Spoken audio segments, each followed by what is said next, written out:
Este libro es una guía de ayuda a la clase media española, a las familias, para ayudarles a sacarle partido a la crisis o al menos a sobrevivir a la crisis sin perder demasiado poder adquisitivo. Porque lo que se va a producir en los próximos meses y años es un proceso de inflación galopante, de inflación elevada, que va a hacer que las familias que tengan ahorros y que tengan algo de dinero vean mermada su capacidad, su poder adquisitivo.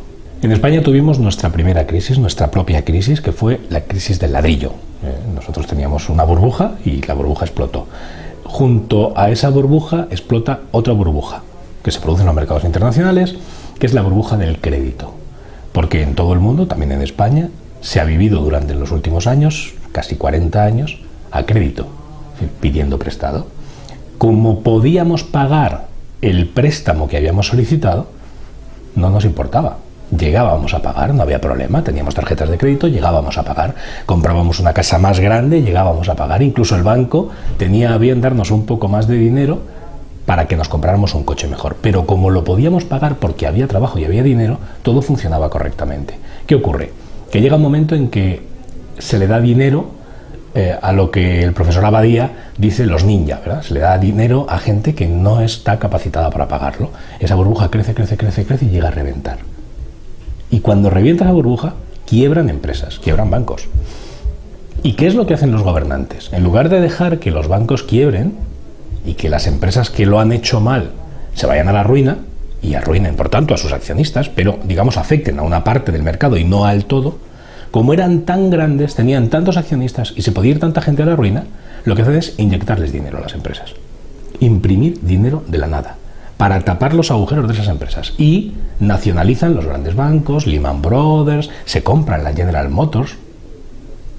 Quiere decirse, con dinero que sacan de la nada, los gobernantes tapan agujeros. Esos grandes agujeros, tapados con dinero de los contribuyentes realmente, porque forma parte de la deuda, o de la deuda del futuro, con ese dinero tapan los agujeros de la crisis y se piensan que ya está el asunto resuelto. Y no es cierto. Y ahora viene lo más divertido del asunto, porque entramos en la segunda fase de la crisis, que es la que no nos han contado, pero es la que viene, la de la deuda soberana. Los estados han incurrido en tantísimas deudas, han pedido prestado tanto dinero, ya sea a sus ciudadanos, ya sea a los ciudadanos de todo el mundo, o incluso sin pedir prestado, han dado al botón de imprimir billetes, como ha ocurrido en Estados Unidos, y se meten ahora en una nueva espiral. Los endeudados porque puede reventar su burbuja de deuda. Y ya no estamos hablando de empresas y de ciudadanos, hablamos de estados. ¿Quién tapa el agujero de un estado, como es el caso de Grecia? Toda la Unión Europea, que ha puesto dinero para tapar el agujero de Grecia e intentar que su estallido no venga como un dominó tumbándonos a los demás. ¿Quién tapa el agujero de España, que el día 7 de mayo de este año estaba quebrada y nadie quería comprar deuda española? Lo tapa el Fondo Monetario Internacional y la Unión Europea. ¿Cómo lo hace? Diciendo que hay 1 billón de euros disponible en el mercado para que los mercados se queden tranquilos y digan, no, España tiene respaldo, no hay ningún problema. Bueno, porque España tiene un problema, que es un país demasiado grande para quebrar. Si nosotros quebramos, no somos Grecia. Nosotros hacemos polvo a la Unión Europea. La hiperinflación es un fenómeno monetario, pero es un fenómeno social también. Como fenómeno monetario, la hiperinflación es una inflación disparada. Dependiendo del experto, pues considera que la inflación es de un 100% en 3 años se puede considerar hiperinflación, o de un 50% en 3 años se puede considerar hiperinflación. En cualquier caso, es una inflación muy alta, que es el fenómeno que vamos a vivir en los próximos años. Hay países donde el fenómeno de la hiperinflación puede estar más cerca, como es el caso de Estados Unidos, donde vemos que el dólar no para de depreciarse, y hay países donde puede estar un poco más lejos ese fenómeno.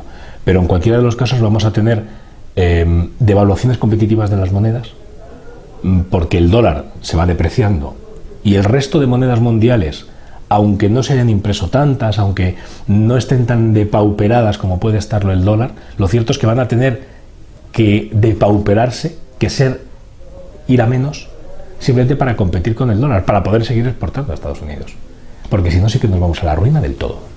Ahora mismo no, este escenario de inflación galopante y de devaluaciones competitivas en el escenario en el que estamos, de crisis, no es revertible, no tiene vuelta atrás. Solamente puede caminar hacia adelante. Sería revertible si los gobernantes anclaran de nuevo las monedas al patrón oro o a un patrón. Pero no un patrón que ellos inventen, porque ahora el Fondo Monetario Internacional lo que está intentando sugerir es crear un patrón con una cesta de monedas más los derechos especiales de giro, que es una especie de moneda que no conocemos, pero que la emite el Fondo Monetario Internacional, y algo de materias primas, quizá oro, quizá metales preciosos. Con esa cesta crearía una especie de sustento a las monedas mundiales, pero sería también falso. No sería real, no estaría atado al valor real de algo, como puede ser el oro o como puede ser la plata. Si no es así, al final, bueno, pueden darle una cierta estabilidad al sistema durante un tiempo, pero al final nuevamente entraremos en la misma dinámica. Fotocopias, más fotocopias, más fotocopias, más billetes, más fotocopias, y al final, nuevamente inflación. La crisis no ha terminado, en absoluto. Y el que diga que ha terminado miente. En España tenemos 4 millones de parados. Estamos en la peor fase de la crisis en este momento. Pueden medir peores, pero esta es la peor desde que empezó la crisis. Cada día los estados están más endeudados. Cada día la moneda vale menos. La situación cada vez es más crítica. Alemania crece. Pero Alemania está creciendo porque está exportando a Estados Unidos. Los países están intentando aguantarse mientras llegan las siguientes elecciones. En noviembre en Estados Unidos hay elecciones. En los países europeos dentro de poco empieza a haber ya oleadas de elecciones. Los gobernantes son cortoplacistas, no son estadistas, ninguno son estadistas. Ni siquiera Obama, que hay gente que cree que Obama nos va a sacar de esta, no. No son estadistas. No son hombres de Estado que tomen la decisión real de afrontar la situación con valentía y decirnos a la cara lo que está pasando. No, no lo van a hacer. Porque necesitan que creamos que hay brotes verdes. Necesitan que creamos que tengamos confianza en el sistema. Esa confianza nuestra nos hará consumir. Y si consumimos, las cosas irán a mejor. Seguramente, pero seguirán siendo fantasmagóricas. Seguiremos viviendo en una mentira. Podremos sobrevivir un poco más, pero las cosas no están bien. En el contexto en el que estamos ahora, la gente debe pensar que la riqueza del pasado no va a volver de forma inmediata. Deberíamos ser conscientes de que nuestra situación ha cambiado completamente, que hemos pasado de ser un país que nadaba en la abundancia y que era o se creía rico, a ser un país que cada vez va a ir siendo más pobre, pero que esto es una tendencia, que ahora será de bajada, pero que saldremos de ella. ¿En qué periodo de tiempo? Eso depende de los gobernantes y las medidas que tomen, no depende de la sociedad. ¿Qué puede hacer la sociedad para protegerse de sus gobernantes? No sea que no vayan a tomar las medidas adecuadas. Ahorrar. Ahorrar. Fundamentalmente ahorrar. ¿Qué ocurre? Que como el dinero se está devaluando, no puedes ahorrar en dinero. Tú no puedes almacenar billetes, porque con el paso del tiempo esos billetes cada vez tendrán menos valor. Entonces, ¿dónde debes anclar tu ahorro? ¿Dónde debes proteger tu patrimonio, al menos en estos momentos de incertidumbre? En cosas que tengan un valor real. Que generalmente lo que siempre se ha entendido como algo que tiene un valor real es el oro y la plata, los metales preciosos. Quizá bienes inmuebles, por ejemplo en Madrid, en el barrio de Salamanca, es decir, en sitios donde ya está todo construido y donde sabes que el precio no va a bajar mucho, pero donde sabes que tampoco ahora va a subir mucho. Quiere decirse que igual mantienen su valor, pero en un proceso de inflación como el que vamos a entrar, al final siempre pierde algo.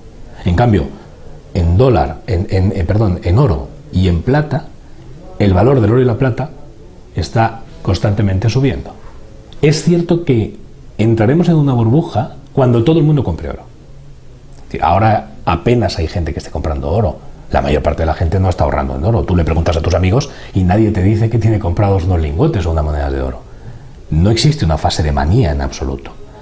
El comprador de oro, la familia que invierta en oro y que ahorre en oro, se dará cuenta de que está entrando en una fase de manía, es decir, que se está disparando el precio del oro y que hay una burbuja real del oro cuando todo el mundo diga que es fabuloso y que hay que comprar oro. Ahí es cuando el que ha comprado oro ahora debe empezar a pensar en reducir parte de su cartera, empezar a pensar, no reducirla directamente, empezar a pensar en reducir parte de su cartera. La ley de los 3/3 es un invento propio, adaptado de las teorías de ahorro de los grandes gurúes del ahorro de Estados Unidos y de Canadá. ¿Qué proponemos en la ley de los 3/3? Pues que cada persona de sus ingresos detraiga una parte, un tercio, para el ahorro. Es decir, que de todo lo que ingresamos al mes, dediquemos el 33% a ahorrar. La mayor parte de los amigos a los que les cuento esta teoría me dicen que estoy loco. Porque ahora mismo, tal y como está España, es imposible que una familia pueda ahorrar el 33% de sus ingresos. Es evidente. Pero yo no planteo eso como un talibán del ahorro. Yo lo planteo porque es nuestro objetivo final. Pero si llegamos al 20% del ahorro de nuestros ingresos, sería maravilloso. Incluso si llegamos al 10% de ahorro de nuestros ingresos, sería fabuloso. Porque ahora mismo España no es especialmente ahorradora como país. Somos un país más de cigarras, tocando la guitarra, que de hormigas trabajadoras que van depositando su ahorro y van haciéndose una previsión.